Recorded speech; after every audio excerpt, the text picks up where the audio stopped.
And I understand you personally are actually sensitive to this. Very sensitive. In Yeah. fact, when a person learns that they are gluten intolerant or have celiac disease, it can change their life for the better because there are no drugs. It involves a limited lifestyle with gluten itself.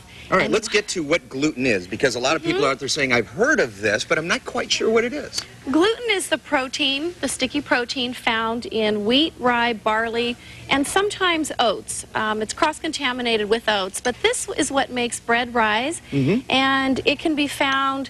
The problem is it is hidden in so many different foods. You and I think, of course, bread and pizza and everything like that, but what about all of these foods? Peanut butters. Peanut butters that is processed with gluten, or you find gluten hidden in hundreds and hundreds of foods. Wait a minute, you have medicine here. Yes. There's glutens in medicines? Excipients, fillers, and binders can be made with gluten. Ah. Yes. So for some people with celiac disease, it's not diagnosed for 10 or 12 years, and it can wreak havoc on a system anywhere. What does it do to you? Well, the small intestine has all kinds of, all kinds of villi, and the villi, it's an autoimmune disorder, and what happens is that you become very, very intolerant, and you can have things such as osteoporosis, bloating, gas, you can have anemia, you can have neuropathies in your legs. It's very serious. Yeah, so these things could be happening to you, and you don't realize that it's just the result of gluten.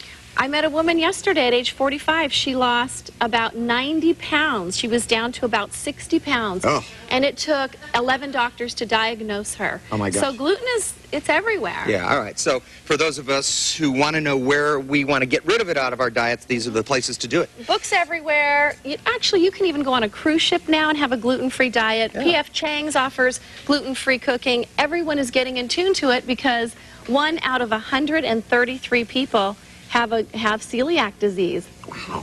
It's one of the most common genetic disorders in this country today. Oh, my goodness. All right, so we're looking at some foods that presumably would be okay. These foods are all okay. Now, what's really interesting is gluten-free foods used to taste terrible. Yeah. And now the industry has really moved up, and you can have pastas and waffles and pretzels, all of these. So for children and adults, and beer. And beer. And beer. All right, now we're talking. And people say the taste is great. I haven't tried it yet, Yeah, but well, I'm sure you'll tell me. We're going to have to do a little experimentation here, Kim. I have a feeling. But nonetheless, you can eliminate it from your diet, and because of technology, they've made it taste pretty good. Yeah, it does. It tastes great, actually.